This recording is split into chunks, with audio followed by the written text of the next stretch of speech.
What's going on, guys? Your boy Amazing here, back with another video, and in today's video, guys, we are here with another Duet Net Abyss video to go over the version 1.0 tier list, guys. We're going to be going over all the characters that I think are going to be in version 1.0 just based on, what they've kind of shown off. I've already done my video already on the channel, guys, for the all 19 characters that I think are going to be on the launch of the game, and for the most part, this should be correct. I mean, there might be like maybe a few characters here that are interchanged in terms of being released or not on launch, but we're going to try my best here, and I'm still going to go over all the characters that I do believe will be on launch, and we're going to be ranking them on the tier list here for version 1.0. So this is going to actually include Fina as well, because Fina is the second half of version 1.0, so I will actually include Fina in this tier list, guys. And so as you guys can see here, for the character list that we have, we're going to be stopping at Sibylle here. So Yuming, Keijo, Jiliu, Hilda, and then the MCs I'm not going to touch because I actually don't know the kit for the MC. We're going to leave them as is, and even like Sibylle at the moment, we still don't have like all their kit information. So,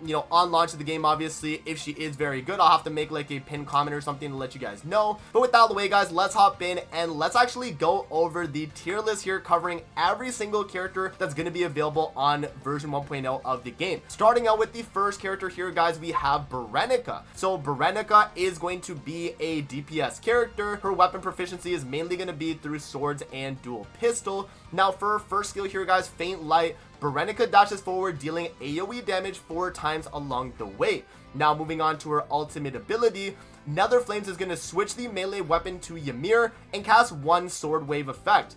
When performing normal attacks using Ymir, unleashes sword waves in the attacking direction and constantly consumes sanity, during which Berenica is immune to hit stun when taking damage, and once sanity drops to 0 or the skill is used again, Ymir is sheathed. And so you guys can see here in terms of the percent on the actual skill itself, again, a lot of these things are not going to be that important, at least for the actual character itself, because a lot of these things you will be able to change with the way you go about building the characters. Yeah, moving on to the first passive here, guys, we have Recuperation. When dealing damage with Faint Light or Sword, there is a chance to restore sanity for Berenica. You can see the actual percent right there, and then we are going to have the passive upgrades as well, which you guys can see the effects. Now for Afterburn, after using Nether Flames, the next use of Faint Light will not consume sanity, and then the Heart Devourer here is only active when deployed as a combat partner, but it's going to increase attack by 40% for the character and their nearby Umbro teammates. So yeah, guys, that is pretty much the base kit right there for Berenica. Now in terms of where I'm actually going to put her on the tier list, again, DPS characters I feel like on launch will all be very good. I feel like if you run any of the DPSs, they're actually going to be very solid characters, and especially since Berenica is a character we're going to get early on, I actually am going to put her in the A tier right now. She is actually going to be very good for dealing with a bunch of hordes of enemies. Remember, a lot of the content in Duet Net Abyss is going to be generally probably like farming content or like speed clearing stages. And yeah, I mean, Berenica can fly through the air, do her slashes with Ymir, and she's going to be dealing a ton of damage. So yeah, I do actually think she's going to be in the A tier just based on that alone, and I actually think she's going to be a fairly strong DPS for the beginning start of the game for a lot of players starting out in Duet Net Abyss. So moving on from that, guys, we do have Outsider here. He's going to be the next character we're ranking on the tier list. Outsider is going to be another DPS oriented character with the weapon proficiency of dual blades and dual pistol. Now moving on to the skill here, Stealthy Prowl, enters the stealth state and exits the relentless hunt state, generates 2 fang spikes to attack nearby enemies when exiting the stealth state or using Stealthy Prowl again in the stealth state. Stealth is going to be when in the state itself. Outsider cannot be detected by enemies, and taking damage will not exit stealth. Launching an attack or using the Predator's Pounce will exit the stealth state. You can see the actual percents right there. Now, Predator's Pounce here is going to retract all Fang Spikes and enter the Relentless Hunt state. For each Fang Spike retracted, Outsider loses certain HP, which is converted to an equivalent amount of Ultra Shield, and it is additionally extends the duration of the Relentless Hunt state. When losing HP due to the effect, the minimum HP will not drop below 1. Relentless Hunt is going to be when in the actual state. Outsider is immune to hit stun and will gain weapon attack speed boost and malice boost. Outsider cannot receive healing in this state, and any healing received is converted to an equivalent amount of ultra shield. You guys can see here, this is pretty much what it's going to look like right here in terms of like all these stats. And then moving on to his passive here, Fang for Fang. When taking damage, Outsider generates one Fang Spike to attack the damage dealer, and this effect can be triggered once per second. Fang Spike is going to be when generated, Fang Spike flies towards its target, dealing anemo damage to enemies along the path and inflicting throat cutter on them. After flying for a period of time, Fang Spikes falls and remains on the ground. A maximum of 10 Fang Spikes can exist at the same time. Throat cutter is going to increase the damage taken from Outsider on the enemies, right? Because that's going to be the debuff. Now moving on to the other passives here, guys. We have when in the Relentless Hunt state, there is a 20% chance to generate one Fang Spike to attack the target while dealing damage with a melee weapon. This effect can only be triggered once per second. And then the final thing here is only active as a combat partner, but it's going to increase attack by 40% for the character and their nearby anemo teammates. So yeah, guys, that is pretty much the character right there for Outsider. Now, in terms of where I'm going to rank Outsider right here, I feel like he'll be very good for stealth missions. As you guys saw, he has really good, effects where he's able to go invisible. I mean, that is very, very strong. And the fact that you can go invis and even take damage while invis, I mean, it mentions it here, right? Yeah, and taking damage will not exit stealth. So if you somehow get hit by just like a random attack in the air, you probably are still fine and you won't actually lose your invis, which is very good. And then obviously his ultimate here is going to make it so he's doing a bunch of melee damage, because he's going to obviously do, the Relentless Hunt state. You have your hit stun immunity, and you get the weapon attack speed as well. Like, that is all really good bonuses. And then yeah, right here, any healing received will be converted into ultra shield, which is going to be a extra shield on top of your base shield and your character's base HP. That is all very good. Now, in terms of where I'm going to rank this character though overall, guys, I would probably have him be also in either the A or the B tier. I think if I'm going to be using Outsider, it's mostly going to be in kind of like spy content. Like if it's like a sabotage or something, I don't want to get like caught or something like that, then you'd probably be very good for that because of the stealth mode. But I do think his DPS on his ultimate could be very solid, and definitely something that is nothing to scoff at for sure. So for now, I'll probably have him in the B tier. Again, it depends on the content. Like if we're talking specifically like spy missions or something like that, this guy's S tier, because you stay in Viz, you literally can't be touched, right? So with that out of the way, I'm actually going to have him in the B tier right there. I think that is a fair placement. Again, though, his damage will be very good on his ultimate, but his like skill is not going to really be doing damage. It's really just to go invis, right? Whereas you have like Berenica, which has the skill and the ultimate, both can be dealing a bunch of damage. Alrighty, guys, now moving on to the next character here, we have Daphne. So Daphne is going to be a support control heal character with the weapon proficiency being whip sword and assault rifle. Now for her first skill here, Emerald Diffusion, Daphne's going to enter the Emerald Diffusion state, during which an alchemical mist permeates the area around Daphne, continuously healing Daphne and her teammates within range and decreasing movement speed of the enemies in the mist. During the Emerald Diffusion state, Daphne gains 2 Azoth projectiles per second. You can see here, these are the percents. And then moving on to the ultimate here, Repulsion Synthesis, heals and applies Purification Formula to Daphne and nearby teammates, temporarily immobilizes and inflicts 1 stack of Decay Formula on the enemies, up to 3 stacks, and Daphne gains Azoth projectiles equal to the total number affected by teammates and enemies, up to the 12 projectiles. The Purification Formula is just going to generally increase your attack, and then the Decay Formula is going to decrease attack and deal periodic anemo damage to the affected targets once every 2 seconds. So that is a very, very good effect. You have an attack decrease, and then you do also have the increased attack for your team, which is, also very good too. And then moving on to the next passive here, guys, Azoth Projectile increases Daphne's ranged weapon trigger probability when she possesses Azoth Projectile. Daphne can hold up to 30 Azoth projectiles, and each ranged weapon attack consumes 1 Azoth projectile as well. Trigger probability boost is 51%, which is very good as well. Trigger probability is how often you're able to apply a debuff in a sense, right? So when Daphne possesses Azoth projectile and her ranged weapon attack deals damage, target hit by the ranged attack incurs the DOT of Decay Formula 1 time, and the damage is based on 20% of Daphne's ranged weapon trigger probability. And then the final thing here is only active when deployed as a combat partner, but increases critical chance by 40% for the character and nearby teammates, guys. So overall, just based on all the info right there for Daphne, I think she's going to be our first S tier character. Now, remember, she is giving you heals, she is giving you support, and she's also debuffs, I guess it's technically debuff support on the enemies, because you're, you know, lowering their attack, and then you're dealing, you know, Nemo damage constantly on them, right? So, you know, when we actually go to which effect is it specifically, this right here, the decay formula decreases the enemy's attack and periodic Nemo damage affected to targets, and then purification formula is going to give you the attack buff when she's healing you, which is insane. Right, so the fact that this character is able to give you all those support buffs, I think that's going to be a very, very good effect and strong character if you're trying to play more of a supportive role. And I do value support in Duet Abyss a lot, because characters that are like DPS oriented are really going to only focus on their like abilities on their actual characters themselves, whereas a support can still do a bunch of damage with their actual gun while being able to, you know, heal your team, give the attack buff, do the attack lower, all that stuff. So Daphne, guys, is going to be our first S tier actually.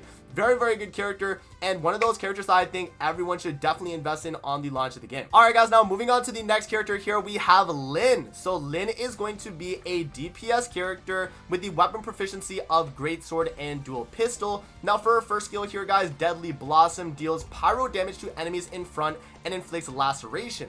Laceration is when under the influence of the laceration effect, every time the enemy takes ranged weapon damage, the laceration wound is increased by 1. When the laceration duration ends, deals pyro damage equivalent to the laceration wound x your laceration damage to the enemy once. That's going to be the percents right there. And then moving on to the ultimate, Gunpowder's Revelry switches the ranged weapon to Hansel and Gretel, and in this state, Lynn can shoot and use skills but cannot move. That is the main point. Shooting deals damage to all enemies in front, during which Lynn gains 1 stack that increases Lynn's attack speed every 0.2 seconds up to 35 stacks. When using Hansel and Gretel, continuously consumes sanity, during which Lynn is immune to hit stun when taking damage, and when sanity drops to 0 or the skill is used again, it's going to sheath the Hansel and Gretel. So yeah, that is going to be pretty much her dual pistols that she's going to be shooting. And then moving on to the other passive here, guys, Tactical Rapid Fire. When not shooting, Lynn is going to gain 1 stack of preload per second up to 6 stacks.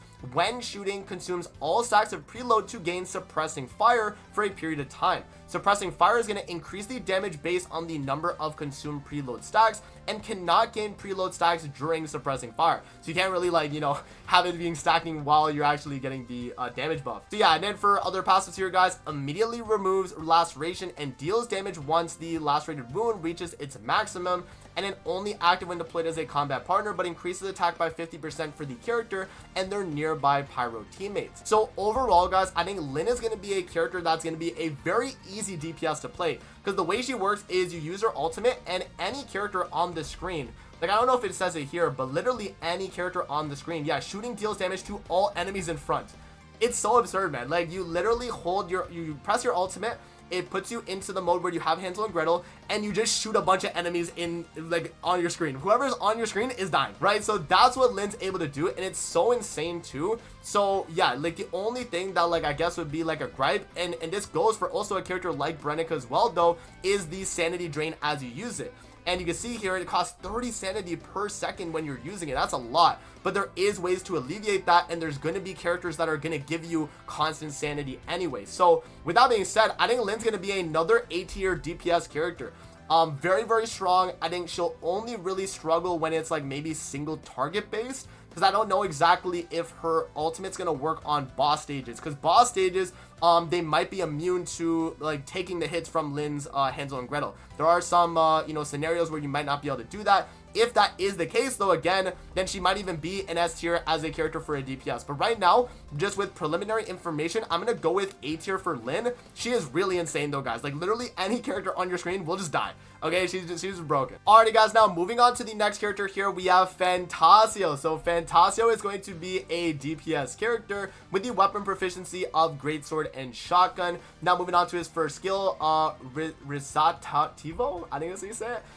Deals Umbro damage to enemies in front and inflicts 5 stacks of Adagio on them for 10 or up to 10 stacks. The remaining time of the effect is refreshed with each new stack gained, and when in the Bestial Fury state, this skill is replaced with Aria. So Aria is going to dash forward, dealing Umbro damage to enemies along the path, and gains Presto, which Presto is going to increase your skill range and grants immunity to hit stun. So yeah, that's pretty much like the effect on his, you know, his skill right there. Now moving on to his ultimate, guys, Curtain Up.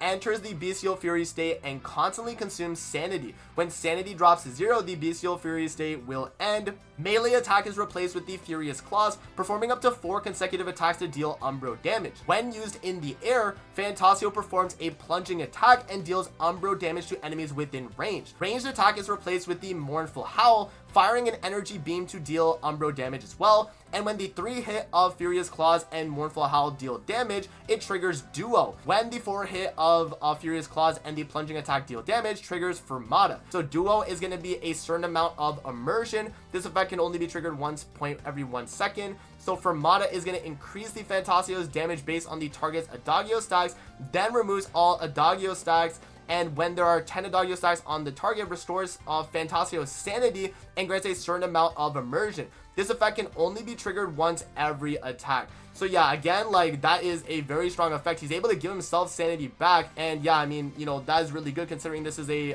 ultimate that's gonna drain sanity, like Lynn, like Berenica. So moving on to his passive now, guys. On stage, when in the Bestial Fury state, increases attack based on Phantasio's max sanity. Phantasio gains immersion by using skills with the immersion cap equal to Phantasio's max sanity.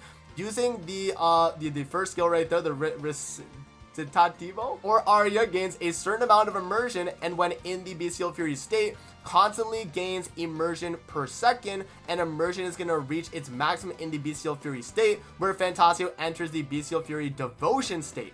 Now, the Bestial Fury Devotion is when in the Bestial Fury Devotion state, continuously consumes immersion instead of sanity to maintain the Bestial Fury state, and increases movement speed, skill speed, and attack based on Phantasio's max sanity. When in the Bestial Fury Devotion state, Phantasio cannot gain immersion per second through the Bestial Fury state. So that's pretty much how it's going to work. Again, these are all the percents. And then moving on to his other passives here, guys. When a 3 hit of Furious Claws and Mournful Howl deal damage, there is a 66% chance to inflict 1 Adagio stack on the target. And then only active when deployed as a combat partner, but it's going to increase attack by 50% for the character and their nearby Umbro teammates as well. So that is the kit right there, guys, for Phantasio. And as you guys heard from him, he is an insane DPS, actually. I actually think this character is going to be in the A tier easily, because he's a character that is not only going to be a sanity drain ultimate character. We have right now 3 sanity drain ultimate characters in A tier, but I mean, I feel like it makes sense. Like, these characters can pretty much have unlimited uptime on their attacks, guys. Like, you have to think about it, right? If you have unlimited sanity, these characters can just keep attacking. And so, you know, there are going to be situations where characters can give you that type of sanity increase, and if you are able to do that, you're going to be going crazy, right? So, you know, the nice thing about specifically with Phantasio, though, is he actually gains the Bestial Devotion effect, which means he's only gonna consume his immersion stacks instead of sanity, and his damage is based on his max sanity. So, you know, the higher your max sanity, the more damage this character is gonna be able to do. You have movement speed, skill speed, and attacks as well. Like, it's all very good. Like, if I'm ranking it within the tiers right now, I would probably have it be like this. I'd probably do Lynn first, because Lynn just pretty much hits everyone, and then Phantasio there, then Berenica. But like, still, guys, very good character right there for Phantasio, and he's gonna be a very fun DPS as well. I had a lot of playtesting with him in CBT2, and yeah, just a really cool character in my opinion just to have. Moving on, guys, to the next character here, we have Randy. So Randy is going to be a support defense shield character with the weapon proficiency of sword and pistol. For his first skill here, guys, deploys a barrier in front of Randy and deals electro damage to nearby enemies. Barrier consumes sanity over time, during which Randy cannot move or use any weapons and is immune to hit stun when taking damage. Barrier inflicts overwork grudge on nearby enemies. When the skill is used again, the barrier is retracted. So barrier is going to block frontal projectiles and absorb their damage, and it expires once it has absorbed a damage equivalent to 100% of Randy's max HP. Overwork grudge is going to decrease attack and then deal electro damage once every 2 seconds. And then moving on to his ultimate here, guys, throws 1 bespoke shield forward, causing impact 1 time when it halts. Bespoke shield is going to trigger impact once every 3 seconds when it's on the field. Impact is going to deal damage only against target's shield based on Randy's defense, and grants a ultra shield based on Randy's defense to teammates within the range. And for the targets with 0 shield points, impact is going to paralyze them. So yeah, that is pretty much a, you know, a fairly strong effect right there on the ult. And then moving on to the passive here, when Randy successfully grants an ultra shield to a teammate, applies 1 stack that increases their defense based on Randy's defense to them up to 10 stacks. That is very good. And then moving on, once the barrier has absorbed damage equivalent to 70% of Randy's max HP, consumes sanity at 20 sanity to reset the barrier and reels the same barrier deployment damage of legitimate sadness one time, and then only active when deployed as a combat partner, but it's going to increase defense by 40% for the character and their nearby teammates. So overall, guys, Randy's going to be a really nice kind of support character. Now, the only thing that kind of sucks with him is the fact you can't actually move when you're in your shield form. So this form right here, I don't think they mention it here, but you're not able to move. Oh no, they do. They say right here, Randy cannot move or use any weapon and is immune to hit stun when taking damage. The immune to hit stun is very good, but like the fact that you can't really move, I feel like kind of holds that character back on that skill specifically. Now his ultimate is very good though, because you are giving, you know, ultra shield to your team based on his defense. And again, ultra shield is on top of your base shield and your HP, so you have pretty much a third health bar in a sense, right? That's kind of how ultra shield works. So yeah, with that being said, like that is good. But I would say overall, guys, like Randy is just kind of like a dead slot for most teams, because people are either going to be like, if you are camping, you're kind of losing out on damage because Randy literally cannot attack when he has the shield up. And then if you're in like a, you know, even if you're in like a defense mode where you're trying to protect a certain thing, you would rather just kill the enemies faster than you defending them. So honestly, Randy, in my opinion, is going to be a B or even C tier character right now. I do like his ultimate where, you know, you're able to give ultra shield to your team. I think that can actually be very impactful. So, you know, and the fact that like impact will actually paralyze the enemies too, it can be very nice for like crowd control. So overall, I actually will give Randy the B tier right there, and I think that's a fair placement considering, you know, the way his like kind of shield works and you actually can't attack. It is a little bit unfortunate for that character, but yeah, I'm gonna have Randy in the B tier right there. Moving on, guys, we got the next character here being Rebecca. Now Rebecca is going to be a DPS character with her weapon proficiency being polearm and grenade launcher. Now for her first skill here,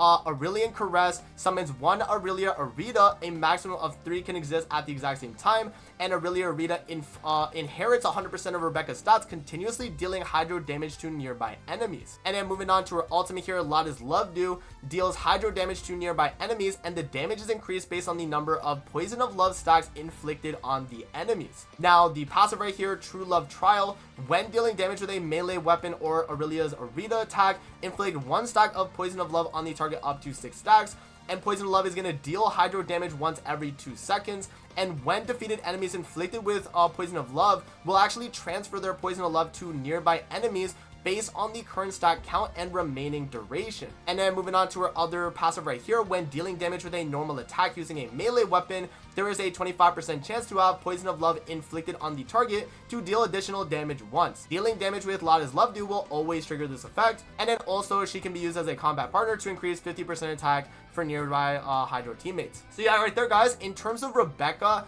I think I'm actually gonna have Rebecca probably in, I would say probably the B tier. Like, okay, the thing is with Rebecca is that her character kit is a little bit like kind of bland in a sense. Like, I do think that she will be good, right? Because the Aurelia Arita, it can do, you know, you can get up to 3 of them on the field. You can increase it with skill range, so you can actually make the range of it even bigger.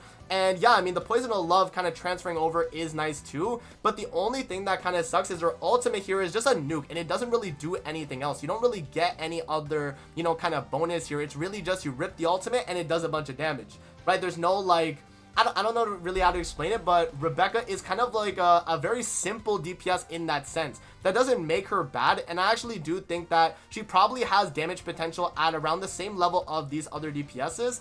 And, you know, she is very, like, easy to play in that sense, too, where, you know, you just drop down your little jellyfish, and then you do your attacks, and then you rip your ultimate, which is good. But I do think right now, if I was to rank her with compared to the other DPSs, I think I would take the other DPSs above her, because she's more of like a, I guess, control DPS in a sense. Like, if you're doing like a defense stage, she's going to be very good, obviously. If you're doing like a, I don't know, like a survival stage, she could also be very good for that too. Whereas I think like these DPSs up here, they're going to be able to do a bunch of crazy crowd control and probably do a little bit better. But I guess at that point, I would probably just have Rebecca like top of B tier, or even like maybe bottom of A tier.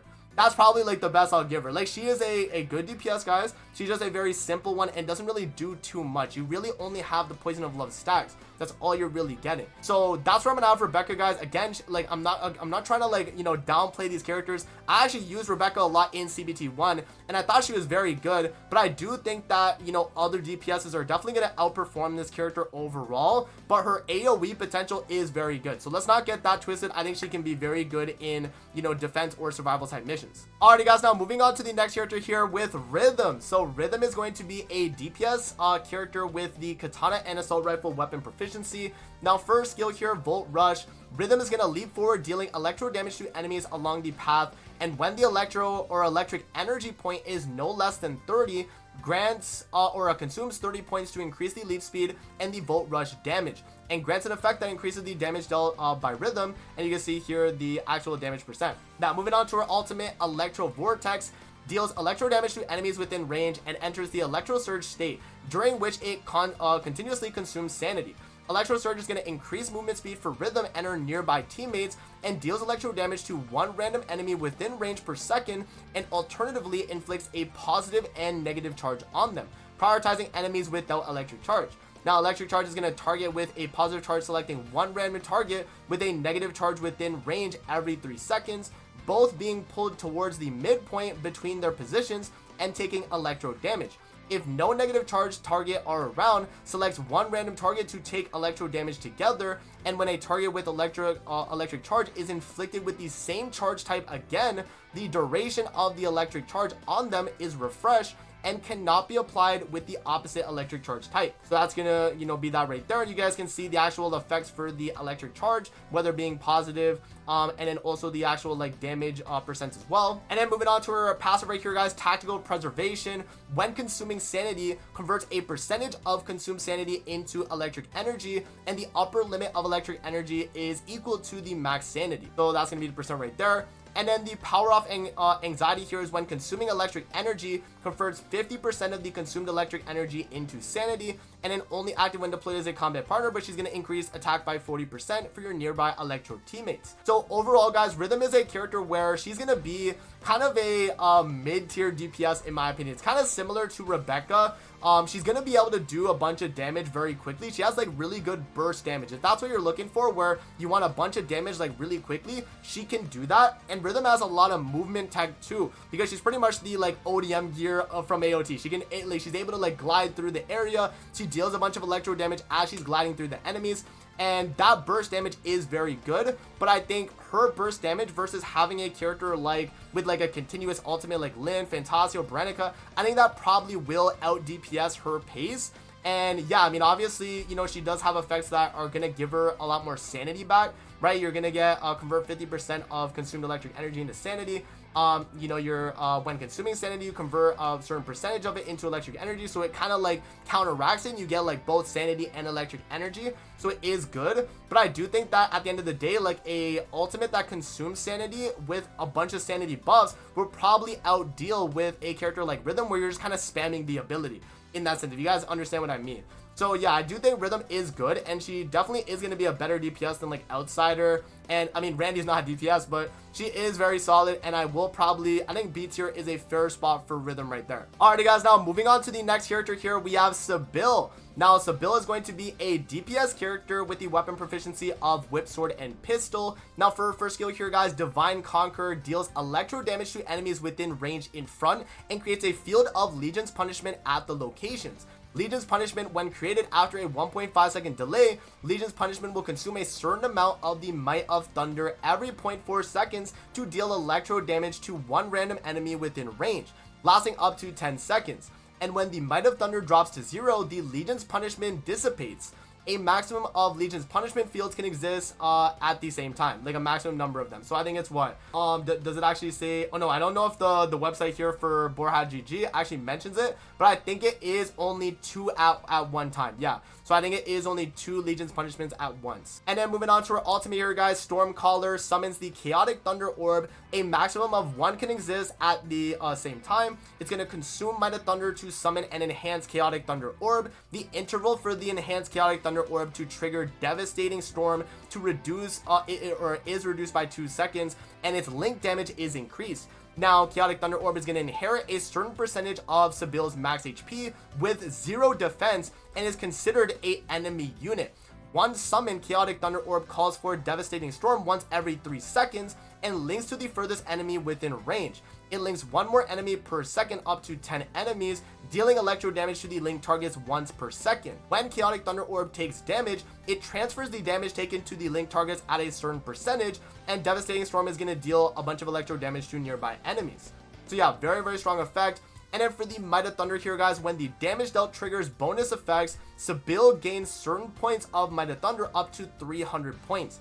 Divine Conqueror and Stormcaller can be empowered by consuming Might of Thunder points. And then as you guys can see, she gets up to 6 points, gained right there.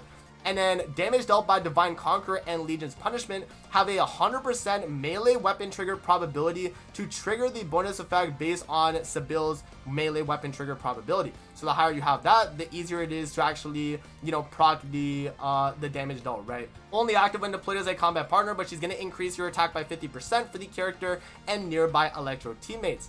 So overall, guys, Sibylle is going to be a very good DPS if you're able to have a strong weapon alongside her or another person that's going to deal damage to her Chaotic Thunder Orb. For you guys that don't know how this works, the way this works is you spawn the Chaotic Thunder Orb, and you can see here it has 0 defense, but it has a certain percentage of Sibylle's max HP. So the way it works is you're going to drop it, and it is considered a enemy unit. So you're actually going to damage it, and when you do damage the actual Chaotic Thunder Orb, it's going to do Devastating Storm and deal that damage you dealt to it to the enemies within the range, which is very strong, right? So if you have a weapon that like deals a bunch of crazy burst damage and you hit the Chaotic Thunder Orb with that crazy burst damage, everyone around the Chaotic Thunder Orb is going to take an absurd amount of damage just in an AoE. So that right there, guys, is good, but again, it relies on you having a very strong weapon to be able to deal damage to that Chaotic Thunder Orb. That's like the main thing with Sibylle, is she relies on other characters having really high damage like ceiling, right? You need to have really high damage that you can do, and I'm honestly not too sure if like a character like Lynn will like auto hit the Chaotic Thunder Orb. I know like obviously Phantasio can hit it, Berenica can hit it, things like that, obviously your guns and stuff. But like that's the thing, is you're really relying on high tier damage, because if you don't have the high tier damage, the Chaotic Thunder Orb is just kind of there dealing the Devastating Storm every few seconds, and it's not doing a crazy amount of damage. So with that being said, guys, I am going to put her in the B tier. She is going to be better than Rhythm in my opinion. And again, it really just kind of depends on, if you're able to do a lot of damage to that Chaotic Thunder Orb. If you can really just hit that thing really hard, everything around you will be taking a lot of damage too. And that's why they say here that it has 0 defense. So you're able to just do max damage through the actual Chaotic Thunder Orb, right? That's kind of the idea. So yeah, that is going to be that right there, guys. And Sibylle is going to be in the B tier. Moving on, guys, to the next character, we have Tabethe here. So Tabethe is going to be a support, control, and weapon damage character with the weapon proficiency of sword and bow. For her first skill here, guys, Tabethe's specialty commands all tentacles to attack one time and increases the damage dealt from this attack. Tabethe gains or grants Tabethe and her nearby teammates the ability to deal additional hydro damage. So yeah, you can see the percents right there. And then for ultimate, guys, summons 9 tentacles around Tabethe, and the tentacles are going to inherit 100% of Tabethe's stats, continuously dealing hydro damage to nearby enemies and capturing up to 2 enemies to immobilize them. So that's going to be very good right there. And then for her passive here, when dealing critical damage using a ranged weapon, has a chance to summon 1 tentacle near the target, which will only be triggered once per second. A maximum number of 18 tentacles can exist at the same time, and the tentacles inherit 100% of Tabethe's stats, continuously dealing hydro damage to nearby enemies and capturing up to 2 enemies to immobilize them. So it's the same effect as, the tentacles here explained. And then for her other passive right here, guys, when summoned, the tentacles, Tabethe gains 1 stack of critical chance at 10%, and that's going to increase her critical chance up to 10 stacks, so you get up to 100% critical chance. And then for her combat deploy, she increases skill damage by 8% for the character and nearby teammates.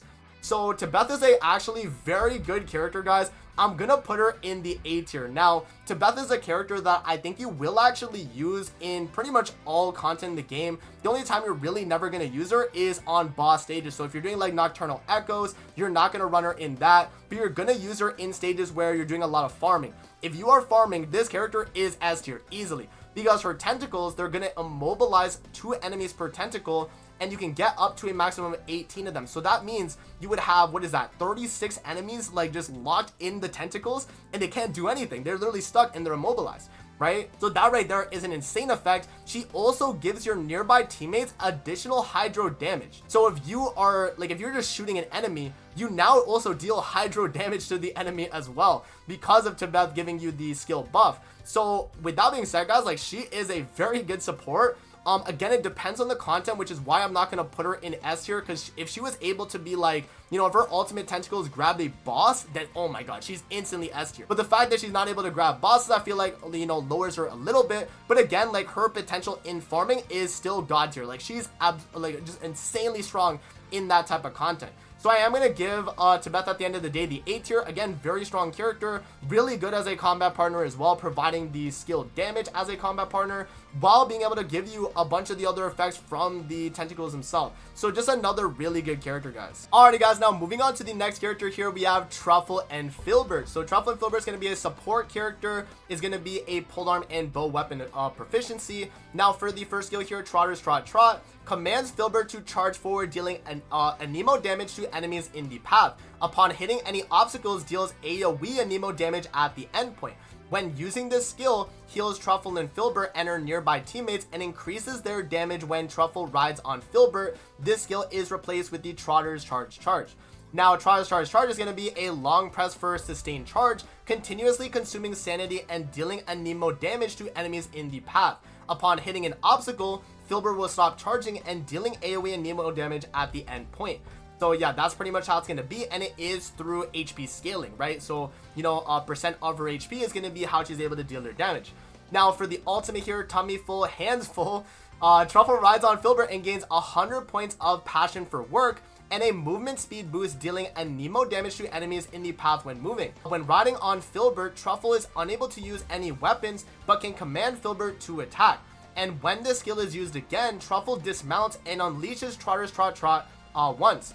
Passion for work is going to lose 5 points per second and restores 1 when dealing damage upon knocking into a target. And during the Trotter's Charge, Passion for work will not lose any of the points. When all Passion for work points drop to 0, Truffle dismounts and unleashes the Trotter's Trot once, right? So that's how that's going to work. Now, moving on to her passive here, Chop Chop Commissaries. Gain 1 stack of heavyweight for every second Truffle keeps moving, up to a maximum of 10 stacks, and heavyweight is going to increase damage dealt and decrease your damage taken. Now for the other passive right here, when dealing skill damage, there's a 10% chance to drop 1 ammo supply chest.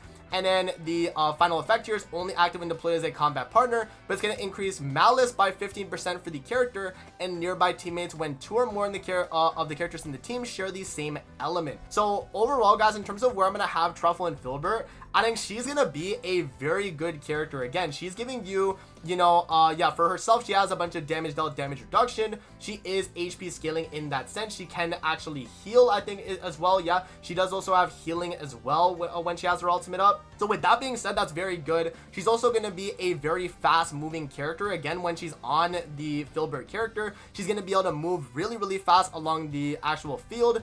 And I do think that overall, she's going to be a character that you're definitely running in a lot of content just to kind of either speed run, or if you're just trying to do, you know, a bunch of healing while being able to deal damage. So this is a character that I think does well in that sense, where you're able to get a bunch of healing off. But I don't think that, you know, she's going to be better than Daphne in my opinion, because she's not really giving team support other than the healing in that sense. The only, like, I guess, like, support in that sense is you're going to be dealing damage, right? Like, Truffle and Fibert themselves are going to be dealing damage while healing your team. So in my opinion, guys, I'm actually going to have right now Truffle and Fibert in the top of A tier, though. I do see the value.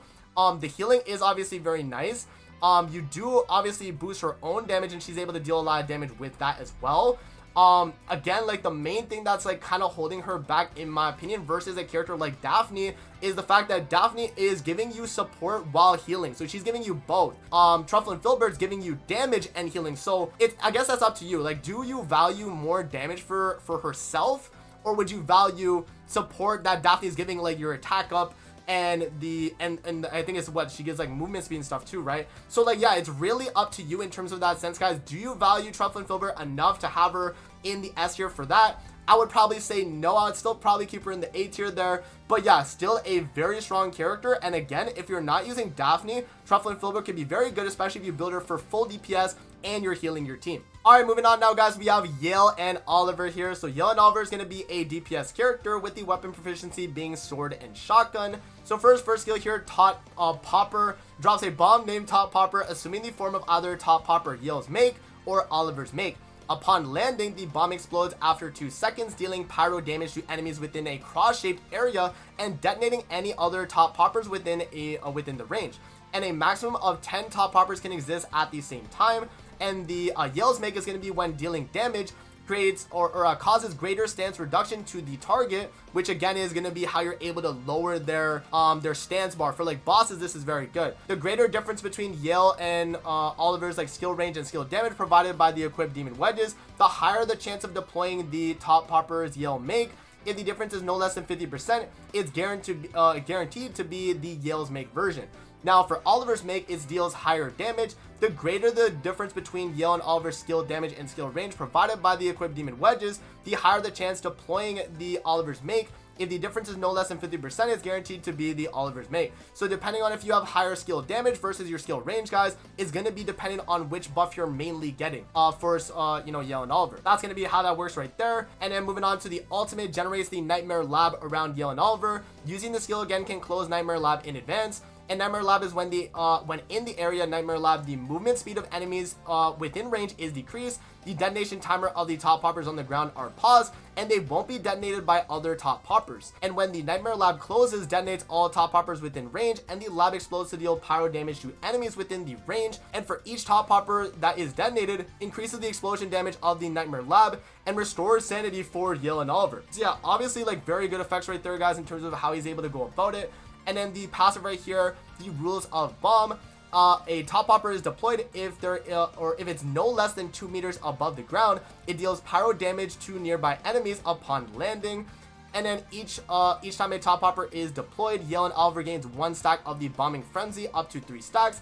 Bombing frenzy increases skill efficiency by 1% and it lasts up to 5 seconds. And then he's going to be giving 40% to Pyro teammates for the attack percent as a combat partner. So overall, guys, Yale and Oliver is going to be probably a B tier DPS in my opinion. He does actually have debuff support as well, which I didn't actually like take note of, but he is able to also, I think it was what, slow enemies in the range. Yeah. So the movement speed of the enemies is actually decreased when you use Nightmare Lab. So that's actually pretty good too. And then obviously you're doing a bunch of AoE damage. So if you have enemies that are grouped up and Yale and Oliver is doing damage, it's actually very good. So I'm going to have him in the mid of B tier. I think he is better than like Outsider and Rhythm because his AoE potential I think could be a lot better than those characters.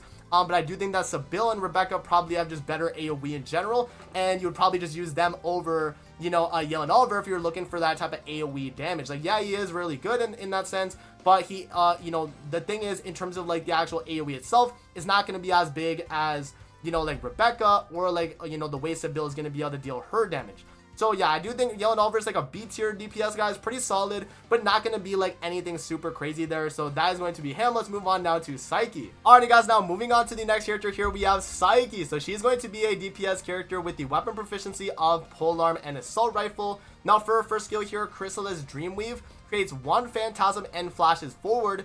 This skill can be used at any time without interrupting Psyche's current action, and in the flamboyant state, this skill is replaced with Phototaxis.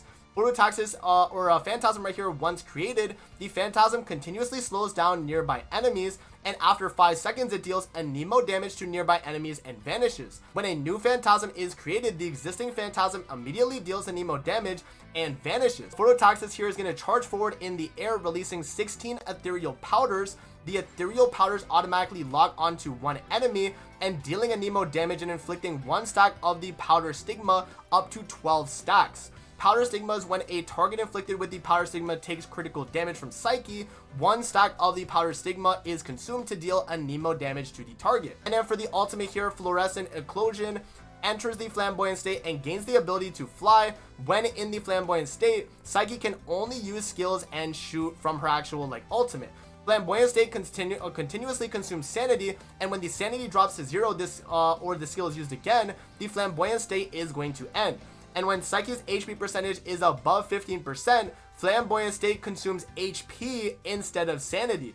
the consumed HP will be converted into Ultra Shield at a certain percentage. So yeah, very, very strong right there. And then for the passive right here, Amber Light, when dealing critical damage, Psyche gains one of the following buffs at random: an attack boost, skill damage boost, or a malice boost right there, and increases Psyche's damage for each buff she gains up to 12 buffs right there. So that's obviously very good. And then moving on, we have the next effect right here.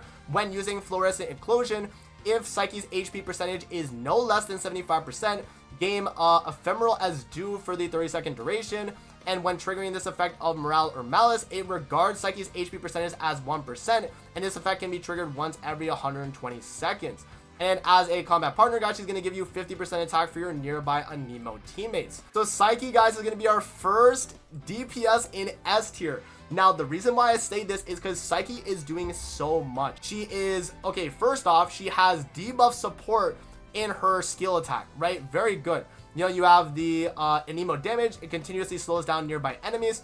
Very strong, right? When a target inflicted with the Power Strike takes critical damage, 1 stack of Power Stigma is consumed to deal Anemo damage. So you get even more damage on top of that, right? Now, the next thing too that's really nice is she can fly. So in stages where you're doing very quick like capture stages or like sabotage, anything where you just gotta go in, go out, she's gonna be one of the fastest characters in the game to do that, you know, because she's able to fly. And then in the state as well, if you're above, which is the crazy part actually, where is it? If you're above 15% HP percentage, which is going to be like most of the time, HP is going to be consumed instead of sanity. So she's a character that won't really rely on sanity as much versus versus like other DPSs in that kind of, you know, sanity drain mode. So she is a character that you just heal her and she will have unlimited uptime on her ult, which is crazy, right?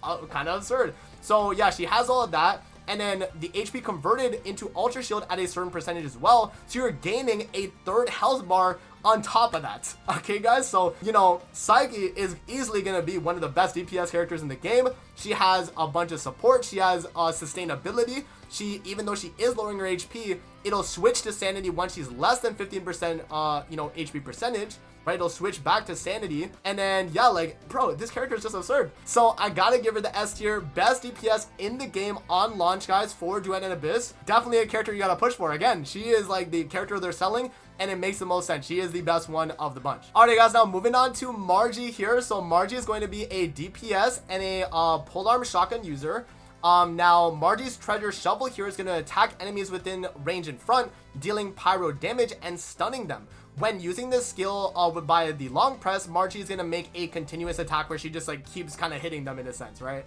Margie's combustible bins, cast 3 Margie combustible bins forward. They immediately explode upon hitting any target or obstacle, dealing AoE pyro damage and consuming a certain stacks of jackpot. When consuming 3 stacks of jackpot, increase the explosion range and damage. And when consuming 6 stacks, you're gonna create a zealous zone after the explosion, dealing pyro damage once every 2 seconds. And then when consuming 9 stacks, you're gonna deal AoE pyro damage 2 times after the explosion. So depending on the amount of jackpot stacks, guys, you're either gonna get a damage over time zone, you know, AoE damage multiple times, or just an initial hit, right, which is pretty good. Now moving on to the passive here, Margie's recycling sack. When Margie or her nearby teammates pick up any item, Margie gains 1 stack of jackpot, and that persists, which increases Margie's skill damage up to 20 stacks. That's gonna be that right there. She's gonna also increase the attack by 45% for nearby teammates, and then only active as a combat partner, she's gonna increase your attack by 40% for your nearby teammates as well. So guys, Margie is actually gonna be a very good character as a support character in that sense. If you're running her, you're getting, what is that, 85% attack for your team, right? Because it also says here, increase attack for character and nearby teammates, not pyro teammates, not, you know what I mean? Like, it's literally any teammates. So attack scaling characters are going to definitely benefit from this. You have obviously this buff right here. She is doing a fairly good amount of damage herself if you do want to run her as like a main DPS on field. So, you know, that is good. But again, it's not going to be better than the sanity drain DPS. And even a character like Psyche, not even close, right? It's not going to get to that point. So yeah, she is very good. But with that being said, I don't think she's going to be outpacing any of the other DPSs really in that tier. Maybe only for like, I don't even think Outsider. I don't think she's going to outpace him. But she'll still be giving your team support though, which is valuable. You don't want to like, you know, disregard the attack percentage she's providing, because that is very good. So that's gonna be Margie right there. Let's move on now to the next character, guys, which is Hellfire. Alrighty, guys, now hopping into Hellfire here, she is a DPS character with Greatsword and Grenade Launcher being her weapon proficiency. Now for her first skill here, Raging Inferno, enters the Retribution state. Retribution is going to deal pyro damage to nearby enemies once every 2 seconds, and if Hellfire takes damage during Retribution, extends the state duration and deals Puncture Retribution pyro damage to nearby enemies once every 2 seconds. You can see here that it's also through her max HP scaling. So you can see that this is a HP scaling character too. Now for Ultimate Cage of Despair, deals pyro damage to surrounding enemies and taunts them. Very good effect too. You're able to taunt your enemies. Now for one of her passives here, Retributive Resolve, it's going to increase max HP and continuously restores max HP. That's very good, right? So you have a HP boost just automatically, and 0.3% of your max HP is going to be recovered every single second. Very good effect. And then increases your damage dealt by 50% to enemies taunted by Hellfire, and as a combat partner, she's going to give you 40% attack to pyro teammates. So guys, Hellfire is actually going to be, depending on the content, one of the best characters in the game. If you are using her on like a boss stage and you're running a DPS that is, you know, kind of frail, then Hellfire can draw the damage away. She is the only taunt character in Duet and Abyss as of launch. She's the only character that can draw damage away from other characters on field, which is very good. Now, again, because Duet and Abyss is like a, you know, a kind of open movement game, you can probably dodge a lot of attacks anyway, and especially if you're like Psyche, you're already in the air, so the enemy's gonna kind of have trouble damaging you anyway. But Hellfire can be very good, guys, and I'm gonna give her the A tier. I actually would have her above Rebecca and Sibylle because of her taunt capability. Again, the only character to taunt in the game, and she also is giving herself continuous health regen and max HP scaling for her damage, which is increased as well at base. So yeah, I mean, she's gonna be very good, and the fact that she has that taunt ability, I think, is valuable, because again, only taunt ability on the launch of the game. Alrighty, guys, now moving on to Lady Nifle here. Lady Nifle is going to be a DPS skill damage character with the weapon proficiency of Katana and Pistol. Now for her first skill here, Solar Eclipse, summons the Solar Eclipse and replaces this skill with Lunar Hunt. Solar Eclipse is going to deal Lumino damage to all enemies within range when summoned and reduces their attack. Lunar Hunt is going to summon the Lunar Hunt and replace this skill with the Solar Eclipse. It's going to deal Umbro damage to all enemies within range and reduces their movement speed. So double support effects, really good. Now for ultimate here, Missy C Requiem enters the Funeral Rite state if Lady Nifle skill range exceeds 100%, converts the excess portion into skill damage at a certain percentage, and the skill range can be reduced to and remain at 100% until the Funeral Rite state ends. While in the Funeral Rite state, increases Lady Nifle's ranged weapon trigger probability, does not consume sanity when summoning the Solar Eclipse, and increases the damage dealt by Solar Eclipse as well. Now the Funeral Rite state ends after a certain period of time or after summoning the Lunar Hunt and Solar Eclipse 6 times. Yeah, that's going to be the percents right there. And then moving on to her passive, Interwoven Cries. Based on Lady Nifle's ranged weapon trigger probability, there is a chance to summon one additional Lunar Hunt when summoning Solar Eclipse at the same location and vice versa. The additional summoned Solar Eclipse and Lunar Hunt will not be enhanced by the Missy C Requiem. So there, you know, there is that at the very least. Now moving on to her next passive here, Solar Eclipse can trigger 50% chance bonus effect Lumino, and while in the Lunar Hunt, you get 50% bonus effects for Umbro. And then as a combat partner, you're getting 40% attack for Lumino teammates. So Lady Nifle, guys, is actually going to be a very strong character in this game, in my opinion. I actually am going to put her in the S tier, another S tier character. We have a DPS that is also a debuff support. Now, I don't think Lady Nifle is going to be, you know, the same type of DPS as like a character like Psyche. I think Lady Nifle is going to be a character where you're going to be able to debuff your enemies depending on if you're doing Solar Eclipse or Lunar Hunt. You either get the reduce to the movement speed or you reduce their attack so they do a lot less damage to you. And you're also able to get a bunch of skill damage by increasing your skill range. So she automatically just has inherent higher skill damage when you're doing, you know, these effects right here, because they also deal damage to the enemies too. And if you actually see the damage she's dealing, she deals Lumino damage and Umbro damage depending on if it's Solar Eclipse or Lunar Hunt. Very good effects. You get 2 different damage types automatically. And then remember too that because you are gaining the you know, excess skill range as skill damage, you can fully spec into skill range and still get extra skill damage on top of that when specking into that too. So you get so much extra damage right there, guys. It's kind of crazy, you know, and then increases her weapon trigger probability, which is the chance of her applying a debuff or hitting with a certain effect, right, which is very good too. So yeah, I gotta give her the S tier. I mean, she is a character that will be giving a ton of support to the team when you're actually, you know, lowering their attack and, you know, all of that. And then herself, she's going to be dealing crazy damage as well. So she's not only, you know, debuff supporting for the, you know, to shut the enemies down, she's also going to be dealing crazy damage herself. And it's, you know, based on her skill range being higher, she deals even more damage. So the more the range of her actual hit, the more damage she's dealing. So you have to understand, like, that is crazy, right? So yeah, she's going to be, in my opinion, another S tier character in this game. Very, very good. And yeah, I mean, she's gonna be pretty busted on launch. Alrighty, guys, now this character right here, I will say, is honestly the only character that I don't really know if it's gonna be confirmed in the game, because Fushu was shown on the live stream saying to be in version 1.1, but this is a character that is on Duet Abyss's official website, and so I'm gonna take that assumption that she's in the game. Again, if she's not on launch, then this is a character that you definitely want to look out for, because she's gonna be one of the best characters in the game. Okay, so right here we have Fushu. She's going to be a support sanity recovery heal character. Whip, sword, and bow. For her summon right here, which is the Sub-Celestial Solace, summons one Unichi. A maximum of 2 Unichi can exist at the same time. And the Unichi is going to inherit Fushu's stats and deal hydro damage to the nearest 5 enemies once every second. Now, the most broken part, guys, is this right here. Unichi restores HP and sanity for nearby teammates once every 3 seconds. Okay? Absurd. Okay? That's so absurd, because you can increase this effect. Remember, you can mod characters in this game or give them demon wedges to increase that effect. It's just absurd. Okay? So you can increase that. Very insane. The only character in the game on launch, if they do have her in the game, to be a character that gives you HP and sanity recovery at the same time. But specifically sanity recovery. Very absurd. Okay, now moving on to her ultimate here. She's going to deal hydro damage to nearby enemies and grant Fushu an ultra shield and increases her attack speed. In addition, Fushu's nearby teammates will also receive an ultra shield and gain 9 needle therapy. 9 needle therapy is going to increase skill damage by a certain percentage of Fushu's skill damage. Crazy too, right? So she's giving you also damage support, which is pretty strong. And herself, she's going to be getting, you know, the ultra shield and the attack speed. So she is going to be really good. Your allies are also getting that ultra shield too and the skill damage buff. So insanely crazy buffs, guys.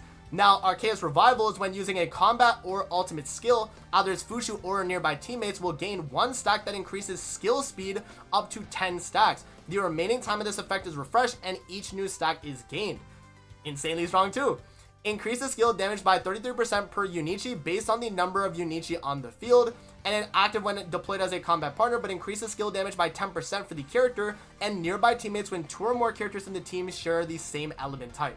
Guys, this is the best character in the game, in my opinion. If I had to make another tier above this, like if I have to make like a SS tier, she goes in SS tier, because she is the only character in the game, if she does come on launch, that will give you sanity recovery. It is the most broken thing in the entire game, because every character uses sanity to an extent. You either are using sanity for your abilities, or you might be a DPS like Psyche where it converts your HP instead, but most characters will need Fushu on the team to have consistent 100% uptime. So in my opinion, she is going to be by far and away the best character on launch, and if she is available on launch, to be fair, but I do think she will be insanely busted. Okay, so look out for this character. She's gonna be absolutely insane, and in my opinion, the best character in the game.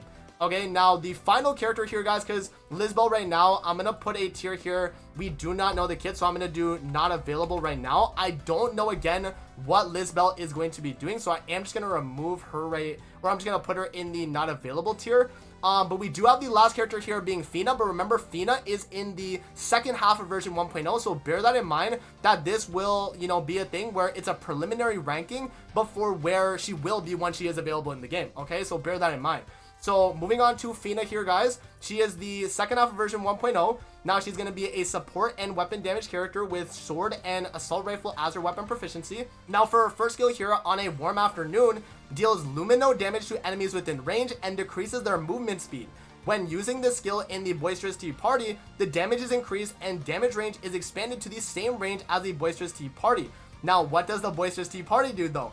creates a Boisterous Tea Party field in front of Fina. Boisterous Tea Party continuously consumes sanity, and sanity drops to 0 when the skill is long pressed. Now, during which the Boisterous Tea Party, when using the skill, will switch the field effects in the order of the Tea Party guests, being the Nightingale, Hound, Unicorn, and the Butterfly. And using this skill again outside the range of the Boisterous Tea Party will relocate it to Fina's current location. Now, what the Boisterous Tea Party actually does is it generates an elemental field corresponding to the element type of the Tea Party guest. So Nightingale is going to be Hydro, Hound is going to be Pyro, Unicorn is going to be Electro, and Butterfly is going to be for Anemo. Now, when the Boisterous Tea Party starts, grants Fina and her nearby teammates to deal additional elemental damage based on the elemental type on the field. Guys, that right there is the most broken line in the game. One of the most broken lines in the game. Now remember, we ranked Tabethe in A tier for giving you Hydro damage, additional damage, right? Fina gives you all 4 of these as additional damage. It's so absurd. You get Hydro, Pyro, Electro, and Anemo damage as additional damage dealt when you're attacking enemies, guys. Understand how crazy that is, okay? In addition, the Boisterous Tea Party field deals continuous elemental damage to enemies within range as well. She's not only dealing crazy damage like to the enemies around you, she's giving you an insane damage buff for all 4 of those types. And if you are one of those types, you gain the buff for that too. Like, you deal that additional elemental damage, like it is increased. Super crazy. Now, the next effect right here is Fina gains the ability to deal Lumino damage throughout the battle. When using the On a Warm Afternoon, gains 3 stacks of Tail Weaver Quill, during which the Boisterous Tea Party will gain 1 stack of Tail Weaver Quill per second up to 38 stacks. Tail Weaver Quill is going to deal additional Lumino damage. So that's going to be that effect right there. When using On a Warm Afternoon, increases the crit chance by 3.5% per stack of Fina and nearby teammates' weapon attack based on the number of Tail Weaver Quill stacks gained for 12 seconds. And only active when deployed as a combat partner, but increases weapon damage by 10% for the character and nearby teammates mastering in sword and assault rifle proficiency. So guys, Fina, another character that will go in the SS tier. We have 2 characters in SS tier. The best 2 characters in the game, in my opinion, are going to be the best damage buffer in the game, which is Fina, and the only real, true damage buffer.